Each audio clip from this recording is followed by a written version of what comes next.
It's My Birthday by Boyd Campbell.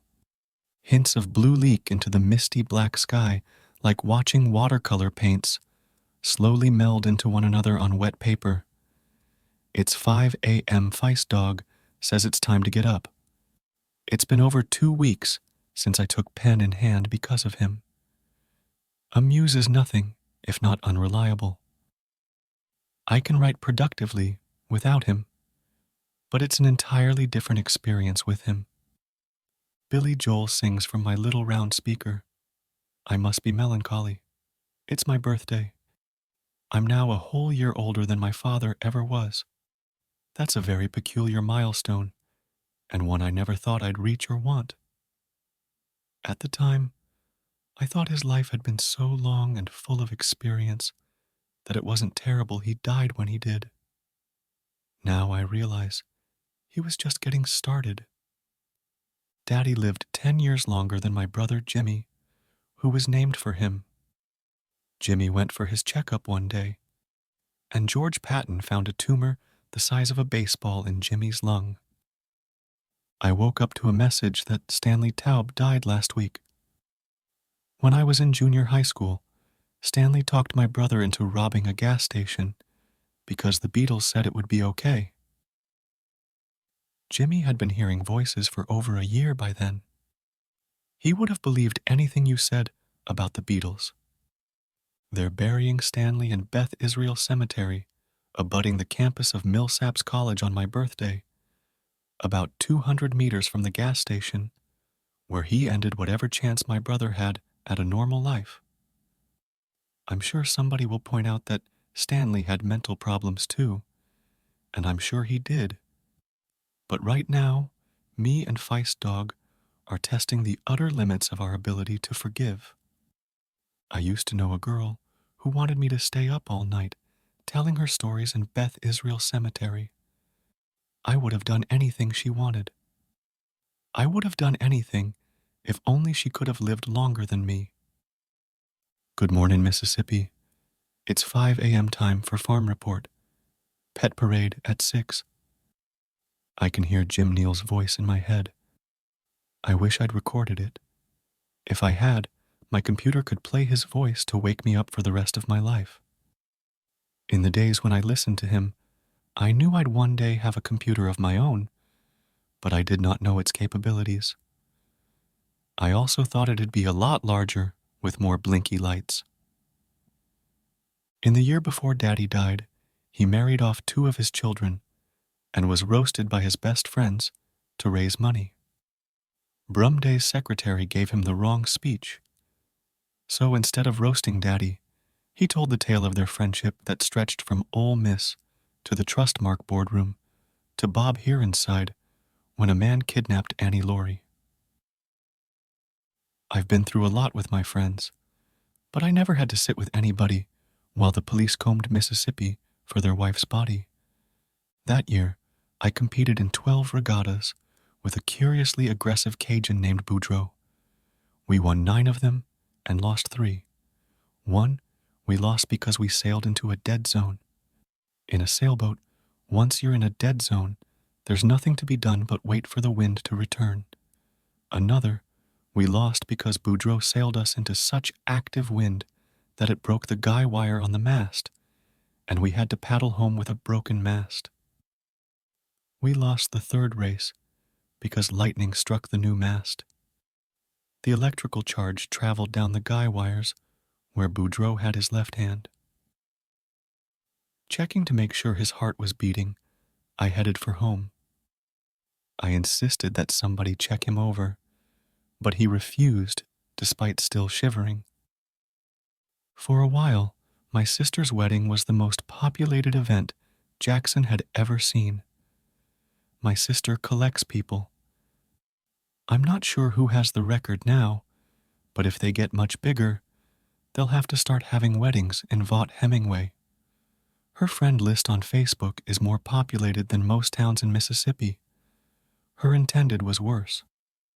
Add all that to the people my father wanted invited, and it's soon more than enough people to play baseball.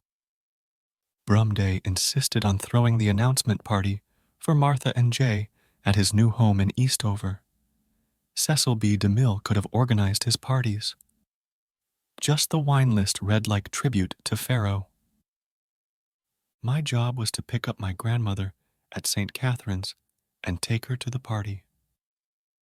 The night before, I participated in the Jackson Yacht Club's 24-hour regatta. We lost to Peter de Buccleuch, skippering a boat he designed himself. Losing to Peter was no disgrace. He was one of the best sailors I ever heard of. 10 years before, Peter left his home in Belgium to raise his family in Mississippi. Leaving such a storied place as Belgium for Mississippi always seemed like a curious choice to me, but I was proud he made it. Having been in the cookie business in Belgium, de Buccleuch had an idea for a new kind of cookie, a light wafer rolled into a straw and coated on the inside with Belgian chocolate. He called it pyroline, which I always understood was a French word for a movement in ballet. He called the boats he designed Cookie, Cookie Monster, and Cookie 2. They were fast as hell. We had a few drinks at the completion of the race to celebrate the winners and celebrate finishing it alive. That left me with a solid 4 hours to sleep, shower, shave, and pick up my grandmother before the party.